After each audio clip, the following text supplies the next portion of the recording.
করছেন শিক্ষকরা। এ নিয়ে জানাতে কুমিল্লার কান্দিরপাড় থেকে যুক্ত হচ্ছেন খালেদ সাইফুল্লাহ। খালেদ, বিক্ষোভ সমাবেশ থেকে কি বার্তা দেয়া হচ্ছে? নতুন কোনো কর্মসূচির হুঁশিয়ারি আছে কিনা জানাবেন। যথিকা, কুমিল্লায় সকল বেসরকারি শিক্ষা প্রতিষ্ঠানের শিক্ষকরা কিন্তু কুমিল্লা কান্দিরপাড়ে জড়ো হয়েছেন।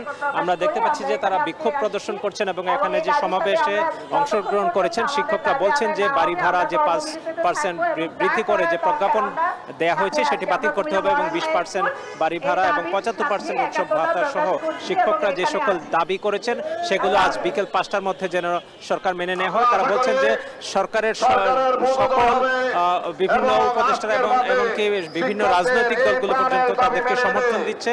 শিক্ষকরা অনেক দিন যাবতে বঞ্চিত, তাদের ন্যায্য দাবিগুলো তারা জানিয়ে আসছেন, কিন্তু কোন সরকারই তাদের সেই সময় উপযোগী যে যৌক্তিক দাবিগুলো সেগুলো মেনে নিচ্ছে না। সেজন্য তারা বলছেন যে তারা সরকারের কাছে আশা করছেন যে অন্তর্বর্তী সরকার নিশ্চয়ই এই বিষয়টি বিবেচনা করবেন এবং তাদের এই দাবি মেনে নেবেন এবং এখান থেকে তারা কুমিল্লা জেলা প্রশাসকের কাছে একটি স্মারকলিপি দেবেন। তাছাড়াও যে কুমিল্লার শিক্ষা প্রতিষ্ঠানগুলো কিন্তু শিক্ষকরা কর্মবিরতি পালন করছেন, যার কারণে বেসরকারি যে শিক্ষার স্কুল, কলেজ এবং এমপিওভুক্ত যে প্রতিষ্ঠানগুলো রয়েছে সকল প্রতিষ্ঠানে কিন্তু বন্ধ রয়েছে।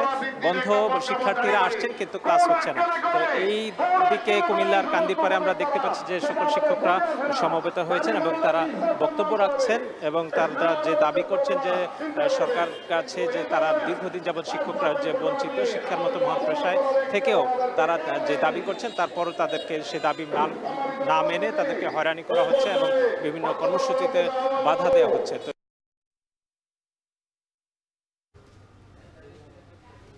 কুমিল্লা থেকে যুক্ত ছিলেন সহকর্মী